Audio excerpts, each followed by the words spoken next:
Eh bien, pour pas changer encore une tragédie, cette fois-ci c'est en Essonne avec une collision, hélas mortelle, à Boissy-la-Rivière.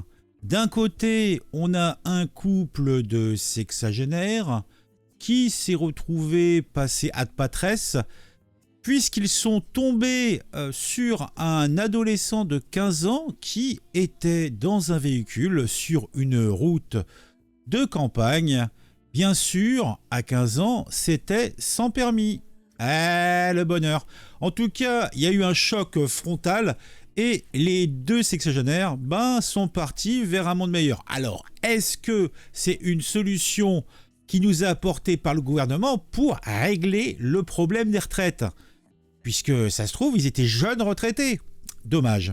Le drame s'est déroulé sur la D721. L'adolescent aurait dévié de sa trajectoire, percutant frontalement le véhicule du couple.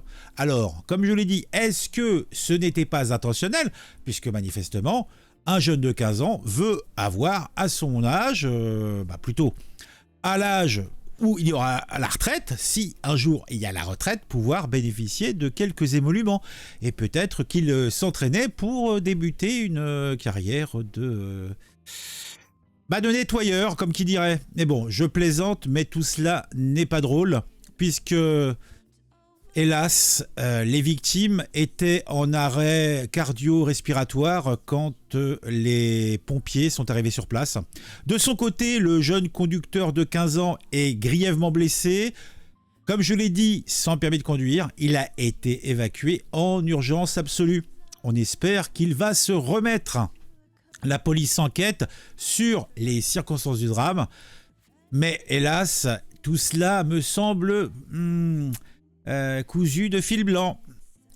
Un rappel tragique des dangers de la conduite sans permis de conduire, oui, et des conséquences dévastatrices de l'inattention au volant. Parce que d'une part, t'as 15 ans, t'as pas le permis, mais en plus, peut-être qu'il était en train de faire des SMS, de jouer à la console, en fait, on n'en sait rien. Ou peut-être il était sous psychotrope, on n'en sait rien. Alors pourquoi se trouvait-il sur cette route de campagne en pleine cambrousse? Je ne sais pas. En tout cas, un appel qui devrait renforcer la vigilance de chacun et peut-être augmenter les contrôles routiers pour éviter de tels drames et pas simplement se contenter de foutre des radars à tous les coins de rue. Je dis ça, je dis rien. On va quand même regarder un petit peu ce petit article qui nous vient du Parisien.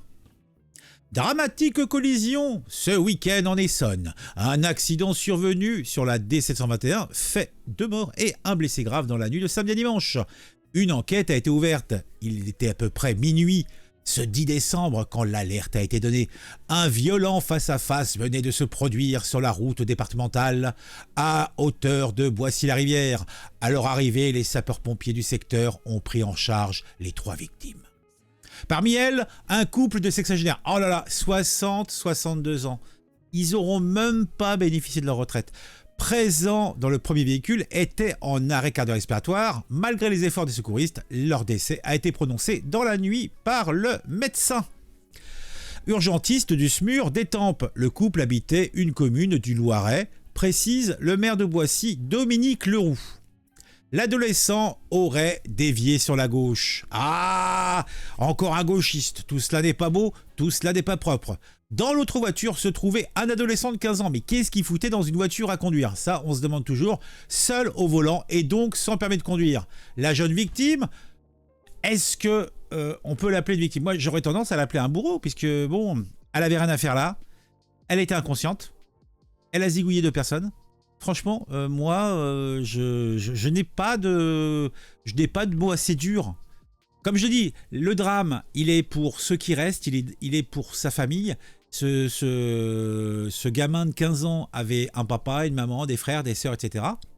Et c'est pour eux que c'est dur. Et qu'est-ce qu'ils foutaient dans ce véhicule? Et à qui appartenait ce véhicule? En tout cas, lui, il est grièvement blessé. Il a été désincarcéré du véhicule par les pompiers avant d'être évacué en urgence absolue vers le centre hospitalier de Kremlin-Bicêtre dans le Val-de-Marne.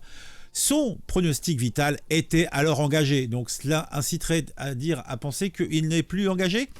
L'intervention des secours a duré plus de 4 heures durant lesquelles la circulation a été interrompue dans les deux sens.